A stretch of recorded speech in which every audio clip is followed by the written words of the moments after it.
Okay, so welcome back to Barkmann's corner project.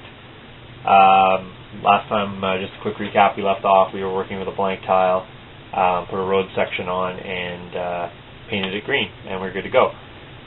This one here, we're going to do a slight different thing. I want to show you how I'm going to do the hedgerows. I'm just going to do a small corner section, and then I'll show you some more completed pieces. So once again, start off with a blank tile, 12 by 12 or thereabouts, and just laying out my schematic. On this one here, it's very simple. I really just need a corner piece, a corner section. I do use a gauge, which it is perfect. Just a piece of wood. It's about it is 1.5 inches wide, and that's typically what I do for my my hedgerows. So I just lay it on the corner, and I just simply mark it off. There we go, and there you can see it's just both edges. Now it's not an exact science. It obviously doesn't need to be perfect, but that's roughly where it's going to go. So on the other side, conveniently, voila, I've painted green, and I have my corner section that needs my bocage hedgerow. Now, some people do their bocage just straight on the road.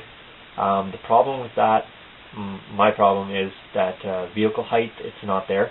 I think bocages should be higher than a vehicle. It's supposed to block line of sight, so therefore if the guy's in the tank, he shouldn't be looking on the other side of it. So I elevate my hedgerows. I do them about a 1/2 inch up, and then I do rock foundation on top of that, and then I do my flock on top of that, or my clump foliage, sorry.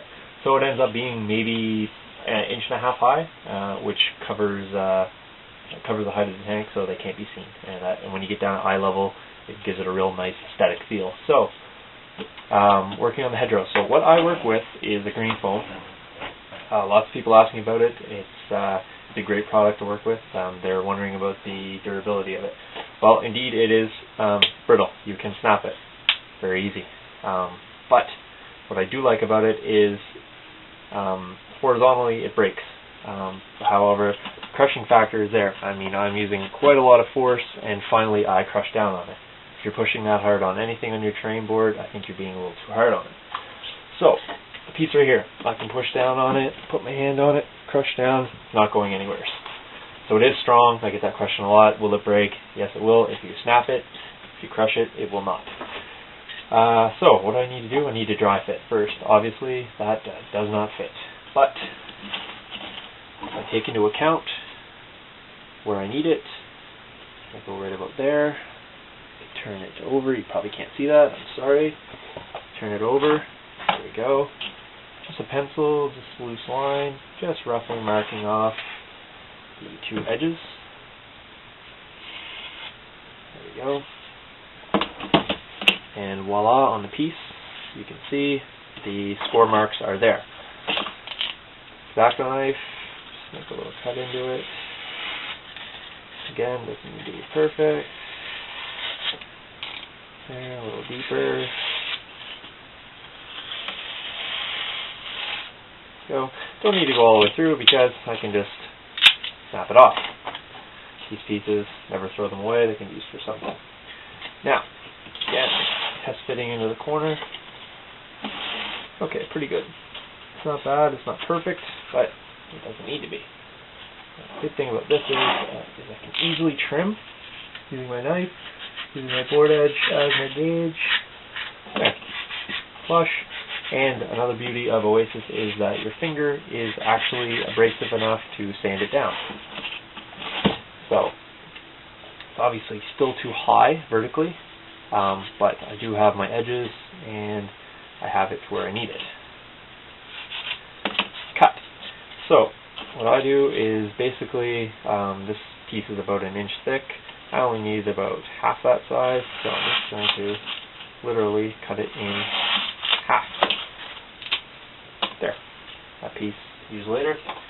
This is my good piece. Again, I constantly test fit just to make sure that it's where I want it, and it's how I want it to be. And then you trim a little bit. So there, that is gone. Next thing to do is 45 the corners. So on my one edge, I'm going to 45. On the second edge, again 45. Doesn't need to be perfect. There we go. So now you can see here, it's a 45, a 45, flat and flat. What I do is I try to introduce some variation in it. So I'm going to cut into that a little bit, cut this edge, cut that. Those are sharp cuts, they still don't look natural, but what the next thing you do, magic, is you start running your finger over it. You run it into the edge, round over the edges. Try to make it look as natural as you can. And if it is a little dusty, blow it off. And there you go. So now you can see it's no longer any sharp edges. It's now rounded, and it still fits into the corner quite nicely. So that actually is a little bit of road, so that is supposed to be exposed. But there you go. Brush that off, and voila, that section is complete. I'm going to end the video there, and we'll pick it up next time with what I'm actually going to do to elevate the bocage a little higher. So cheers for now.